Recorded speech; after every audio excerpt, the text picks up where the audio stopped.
بسم اللہ الرحمن الرحیم۔ السلام علیکم پیارے بچوں، امید کرتی ہوں کہ آپ سب خیریت سے ہوں گے۔ تو پیارے بچوں، آج ہم اپنے سبق کا آغاز خوش خطی سے کرتے ہیں۔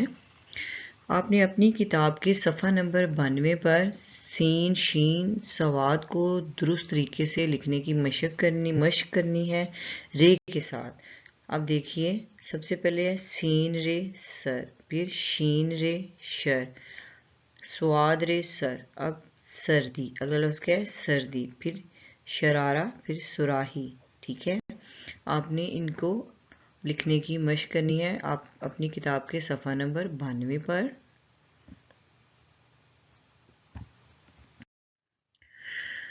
تو پیارے بچوں، آج ہمارا عنوان ہے جل ککڑ۔ یہ ایک نظم ہے، ارتکاز ہے پڑھائی اور سوال جواب۔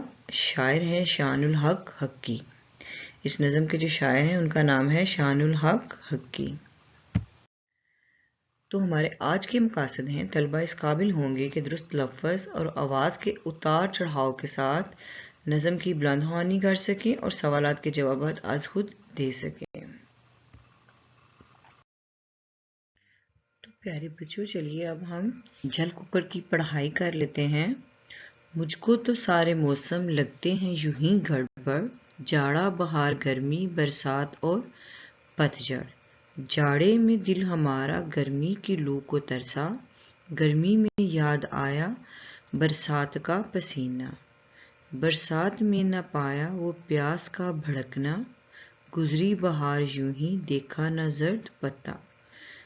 پتجھڑ میں صرف شاہیں پتوں کا ذکر ہی کیا، 12 مہینے یارو میں حسرتوں کا مارا۔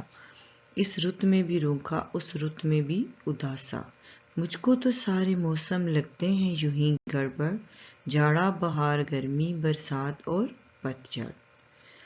جاڑے میں روکتے ہیں چشمے پہ مت نہاؤ، گرمی میں ٹوکتے ہیں اتنی نہ دھوپ کھاؤ۔ برسات میں ہدایت دیکھو نہ بھیگ جاؤ، آفت بہار میں ہو گر پھول توڑ لاؤ۔ پتجھڑ میں ڈانٹتے ہیں آموں کو بھول جاؤ، کام ان کا ہے ستانا اور میں ہوں جل ککڑ۔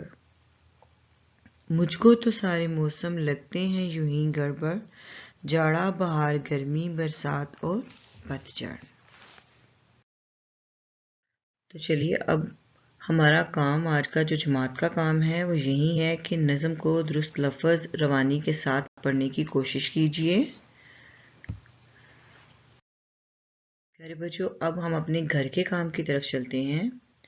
مندرجہ ذیل سوالات کے جوابات دیں۔ سوال نمبر 1 ہے، اس نظم کے شاعر کا نام کیا ہے؟ شاباش، اس نظم کے شاعر کا نام شان الحق حقی ہے۔ سوال نمبر 2 ہے، یہ کردار جاڑے میں کس چیز کو ترستا ہے اور گرمی میں اسے کیا یاد آتا ہے؟ تو پیارے بچوں، یہ کردار جاڑے میں گرمی کی لو کو ترستا ہے اور اسے گرمی میں برسات کا مہینہ یاد آتا ہے۔ شاباش۔ سوال نمبر 3 ہے، آپ کے خیال میں اس نظم کے دوسرے حصے میں کی گئی روک ٹوک کن لوگوں نے کی ہوگی؟ ان کے روکنے ٹوکنے کی وجوہات لکھیے۔ واو، زبردست! یہ روک ٹوک اس کے بڑوں نے کی ہوگی، گرمی میں لو لگ جانے کے ڈر سے دھوپ کھانے سے وہ روکتے ہیں۔ تو یہ روک ٹوک جو تھی یہ اس کے بڑوں کی طرف سے تھی۔